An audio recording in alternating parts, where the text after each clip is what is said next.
एसएससीको संयोजकको रूपमा आजको सभामा उपस्थित थिएँ। अनि एसएससीले चाहिँ सेपरेसन फ्रम बङ्गालको धेरैवटा प्रस्तावहरूमध्ये छुट्टै राज्य गोर्खाल्यान्डलाई प्रमुखता दिएर अगाडि बढ्छ। अनि केन्द्र सरकार अनि राज्य सरकारले अन्य कुनै प्रस्ताव सेपरेसन फ्रम बङ्गालको अन्य कुनै प्रस्तावहरू राख्छ भने त्यो प्रस्तावहरूमा खुल्ला बहस गर्ने ढोका पनि एसएससीले खुल्ला राख्छ। त्यसैमा हामी सहमत भएका छौँ। अनि बङ्गालभित्रको कुनै पनि प्रस्ताव यदि आउँछ भने त्यसलाई घर बसेर हामी त्यसको विरोध गर्छौँ एसएससीको तर्फबाट।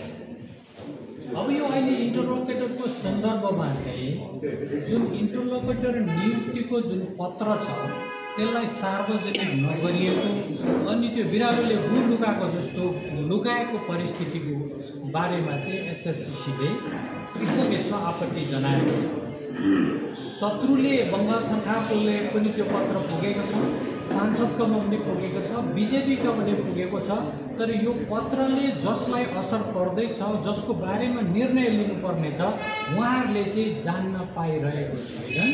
हातमा भएको पत्र पनि हाम्रो सांसद राजु विष्टले यसलाई किन सार्वजनिक गरेका छैनन् भन्ने कुरामा चाहिँ यसको पछाडि तपाईँलाई के शङ्का लाग्छ? यसरी पत्र लुकाउनुको पछाडि के शङ्का गर्नुहुन्छ? पत्र लुकाएको सन्दर्भमा चाहिँ सायद उपयुक्त अधिकार दिएको छैन कि भन्ने एउटा शङ्का छ। नभए सार्वजनिक गर्नुपर्ने चिज हो यो, होइन, जनताको लागि गर्नुपर्ने हो। यसको सबै डाइमेन्सन समेटेर त्यो आधिकारिक पत्र छैन र नै यो लुकाइएको हो कि भन्ने कुराले एउटा असमञ्जसको स्थिति निर्माण गरेको छ। अनि आजको बैठकले चाहिँ त्यो डेटरमा कस्तो? हजुर, यो बैठकले चाहिँ हाम्रो सहयोगी दाजुहरूले उहाँहरूले अलरेडी आरटिआई गर्नुभएकै छ। अनि हामी अपिल पनि गर्दैछौँ कि सांसद राजु विष्टलाई त्यो पत्र सार्वजनिक गर्नु पर्यो। त्यो पत्रले कस्तो अधिकार दिएको छ, त्यो अधिकारले हाम्रो समस्याको कुन कुन लेभलको समाधान हुन्छ र हामी कसरी तयारी गर्नुपर्छ इन्टरलोकेटरसँग भेट्नका लागि भनेर यो सबै कुरालाई समेट्नका लागि त्यो पत्र सार्वजनिक गरियोस् र हामी निवेदन गर्छौँ।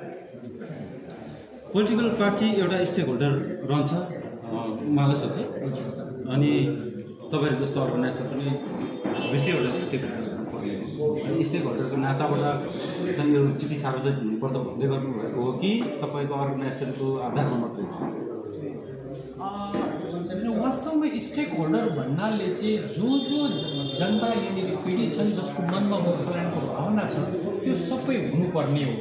तर अब मुद्दा पोलिटिकल मुद्दा भएकोले गर्दाखेरि यो अहिले हामी यहाँ भएको अराजनैतिक सङ्गठन हामी सबैले भन्छौँ, तर झन्डै मलाई चाहिँ लाग्छ हामी सबै पारा पोलिटिकल अर्गनाइजेसन बन्न चाहँदैछौँ भन्ने प्रक्रिया मलाई जस्तो लाग्छ है।